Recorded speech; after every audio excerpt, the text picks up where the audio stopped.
எங்கேயோ ஒரு பொண்ணு ரோட்ல நடந்து போயிட்டு இருக்கா. அப்ப பார்த்தா ஒரு கார் வந்து அவள மோத வருது. கரெக்ட் டைமுக்கு அவளோட ஃப்ரெண்டு வந்து அவளோட உயிர காப்பாத்தி, அங்கேருந்து அவள தூக்கிட்டு போயிட்டு ஹாஸ்பிட்டல்லயுமே சேர்த்துடுறான். அப்புறம் அவளுக்கு ட்ரீட்மெண்ட் உள்ள போயிட்டு இருக்கு. ஃபார்ம்ல சைன் போட சொல்லிட்டு இருக்காங்க. அவனும் சைன போட்டு மெடிசன் வாங்குறதுக்காக அங்கேருந்து போயிடுறான். அப்ப அந்த நர்சுங்களுக்குள்ள பேசிட்டு இருக்காங்க.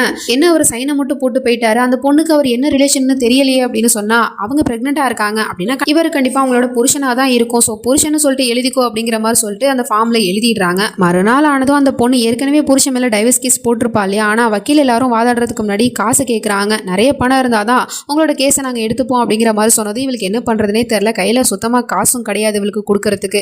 அப்ப அந்த பக்கமா போயிட்டு இருக்கும் போது அவளை காப்பாத்தின ஃப்ரெண்டுக்கார வந்து உன்னோட கேஸை நான் எடுத்துக்கிறேன், ஏன்னா நானும் ஒரு வக்கீல் தான், அப்புறம் உன்னோட இந்த நிலைமைக்கு நானும் ஒரு வகையில காரணம் ஆயிட்டேன், அதனால உன்னோட கேஸை வாதாடி ஜெயிச்சு கொடுக்க வேண்டியது என்னோட பொறுப்பு அப்படின்னு சொல்லிட்டு அவளை அழைச்சிட்டு கார்ல போயிட்டு இருக்கான். அப்படியே அவ கார்ல ஏறி போறத தூரத்துல இருந்து புருஷங்காரன் பாத்துறான்.